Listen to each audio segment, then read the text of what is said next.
प्राचीन काल में एक साहूकार था जिसके 7 पुत्र थे। सातों की शादी हो चुकी थी।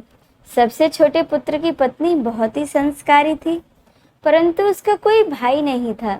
एक दिन सेठ जी की सबसे बड़ी बहू घर को लीपने के लिए सभी बहुओं को साथ लेकर पीली मिट्टी लेने के लिए गई, तो सभी खुरपी लेकर मिट्टी खोदने लगी। तभी वहां एक सांप निकला, जिसे देखकर बड़ी बहू उसे खुरपी से मारने की कोशिश करने लगी। यह देख छोटी बहू चिल्लाई और उसने बड़ी बहू को उस सांप को मारने से रोक लिया। बड़ी बहू ने उसे नहीं मारा और सर्प एक ओर जाकर बैठ गया। तभी छोटी बहू ने उस सांप से कहा, हम अभी लौट कर आती हैं, तुम यहाँ से कहीं मत जाना। यह कहकर वह सबके साथ मिट्टी लेकर घर चली गई और वहां कामकाज में फंसकर सांप से किया हुआ वादा भूल गई। जब छोटी बहू को दूसरे दिन वह बात याद आई, तो वह सभी को साथ लेकर वहां पहुंची और सर्प को उस स्थान पर बैठा देख बोली, सर्प भैया नमस्कार। सर्प ने कहा, तू भैया कह चुकी है, इसीलिए तुम्हें माफ कर देता हूँ, नहीं तो झूठी बात कहने के लिए मैं तुम्हें डस लेता। वह बोली, भैया मुझसे भूल हो गई, मैं क्षमा मांगती हूँ। सांप बोला, अच्छा तू आज से मेरी बहन हुई और मैं तेरा भाई, तुझे जो मांगना है मांग ले। वह बोली, भैया मेरा कोई भाई नहीं है, अच्छा हुआ जो तुम मेरे भाई बन गए। कुछ समय बीतने पर वह सर्प मनुष्य का रूप लेकर उसके घर आया और बोला कि मेरी बहन को मेरे साथ भेज दो। सब हैरान हो गए, क्योंकि सभी यही बात जानते थे कि इसके तो कोई भाई नहीं था। तो यह सर्प बोला, मैं इसका चचेरा भाई हूँ, बचपन से ही बाहर चला गया था। ऐसा सुनकर घर के लोगों ने छोटी बहू को उसके साथ भेज दिया।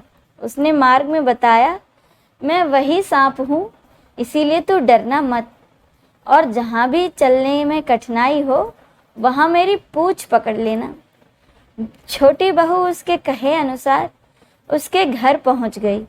वहाँ के धन ऐश्वर्य को देख वह चकित हो गई। एक दिन सर्प की माता ने उससे कहा, मैं एक काम से बाहर जा रही हूँ, तू अपने भाई को ठंडा दूध पिला देना।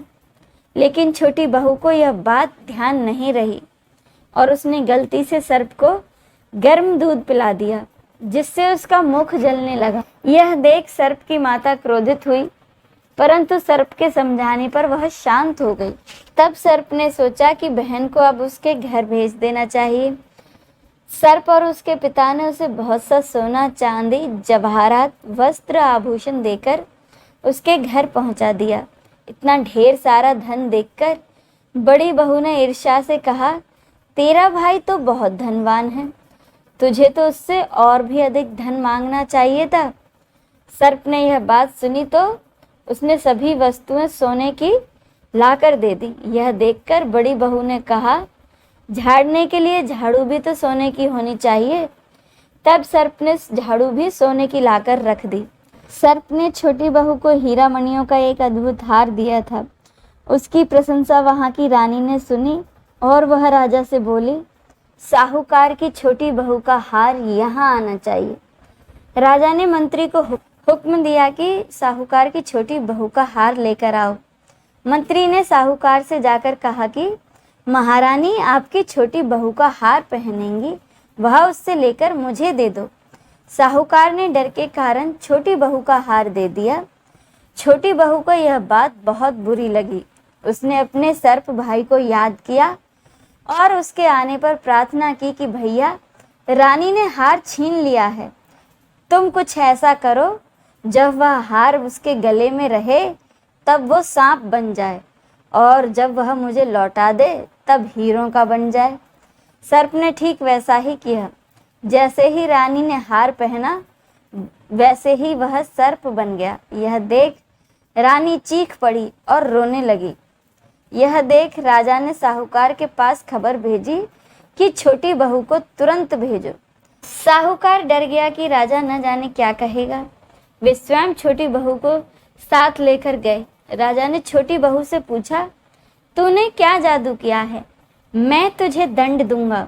छोटी बहू बोली, राजा माफ कीजिए, यह हार ऐसा ही है। मेरे गले में यह हीरों और मणियों का रहता है और दूसरे के गले में यह सर्प बन जाता है। यह सुनकर राजा ने वह सर्प बना हार उसे देकर कहा, अभी पहन कर दिखाओ। छोटी बहू ने जैसे ही उसे पहना वैसे ही वह हीरा मणियों का हो गया। यह देख राजा को विश्वास हो गया और उसने प्रसन्न होकर उसे ढेर सारी मुद्राएं पुरस्कार में दी। छोटी बहू घर लौट आई।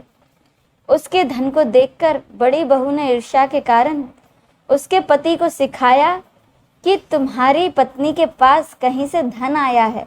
यह सुनकर उसके पति ने अपनी पत्नी से पूछा, सही बता, यह धन तुझे कौन देता है?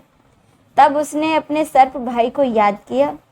बहन को मुश्किल में फंसता देख उसी समय सर्प वहां प्रकट हुआ और कहने लगा, जो मेरी बहन के आचरण पर संदेह करेगा तो मैं उसे काट खाऊंगा। यह सुनकर छोटी बहू का पति प्रसन्न हुआ और उसने सर्प देवता का सत्कार किया। ऐसी मान्यता है कि उसी दिन से नाग पंचमी का त्योहार मनाया जाता है और स्त्रियां सर्प को भाई मानकर उसकी पूजा करती हैं। नाग पंचमी व्रत का महत्व। हिंदू मान्यताओं के अनुसार सर्पों को पौराणिक काल से ही देवता के रूप में पूजा जाता है। इसीलिए नाग पंचमी के दिन नाग पूजन का अत्यधिक महत्व है।